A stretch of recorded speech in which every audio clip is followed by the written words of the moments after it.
Hi everyone, welcome back to Corporate Decoder, the place where we decode the confusing language of corporate filings for you. Today we're diving into Solesence Inc.'s latest report. Prepare yourselves because this one's a bit of a mixed bag, like finding a perfectly ripe avocado next to a bruised one. So grab your coffee and let's uncork what's really going on at Solesence. And before we get started, if you love getting straight answers from these financial reports, make sure you hit that subscribe button. We also have a fantastic community over on Discord, linked in the description below, where we break down these filings even further. Alright, let's get right into it. Solesence Inc. is a Delaware incorporated company and their stock trades on the Nasdaq under the ticker symbol SLSN. Today we're looking at a report that tells us about something that happened back on August 28th of last year, effectively a snapshot of their shareholder meeting. This report is focused on what happened at their annual shareholder meeting. Think of an annual meeting like a yearly checkup for the company where shareholders vote on important stuff. And Solesence had a few key things on the agenda this year. First off, a quick look at who could vote. Out of over 70 million shares outstanding, a solid majority, about 86.83% were either there in person or voted by proxy. That's a pretty good turnout. It means the company had enough shareholders participating to make the votes count. Now for the votes themselves.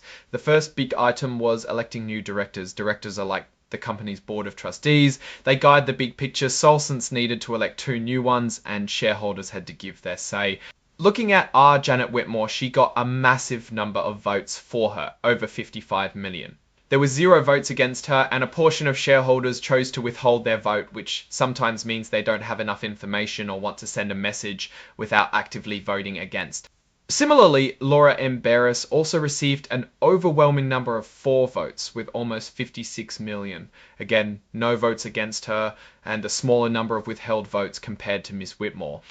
So the good news for Solesence is that both director nominees were clearly approved by the shareholders.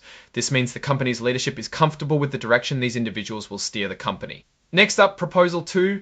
This was about approving something called the company's 2025 Equity Compensation Plan.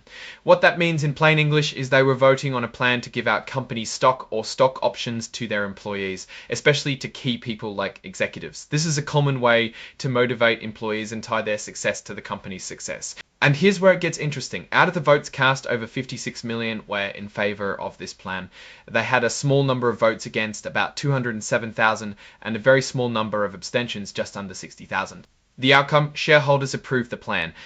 This is a win for the company if they believe this will help attract and retain talent. But it means more stock will be diluted in the future, potentially impacting the value of each individual share if the company doesn't grow enough to offset it. Finally, Proposal 3. This one is about something super important for trust and transparency. Their independent auditor, the company proposed keeping RSM US LL as their auditor for 2025. An independent auditor is like the ultimate scorekeeper, making sure the company's financial reports are honest and accurate. And the shareholders overwhelmingly agreed. Over 61 million votes were for keeping RSM US LLP. Only about 120,000 voted against, and a tiny fraction abstained. This means the shareholders have confidence in RSM US LLP to do their job of checking Solesence's books. For the upcoming year, it's a good sign for financial accountability. Now, let's put on our Warren Buffett hat and see what this all means. The shareholder meeting results show a company with strong shareholder alignment on key governance issues. The election of directors was nearly unanimous in favor, which is a big green flag. The approval of the equity compensation plan signals a focus on employee incentives, which can be great for driving performance. But we'll need to watch if that translates into actual growth or just more shares floating around.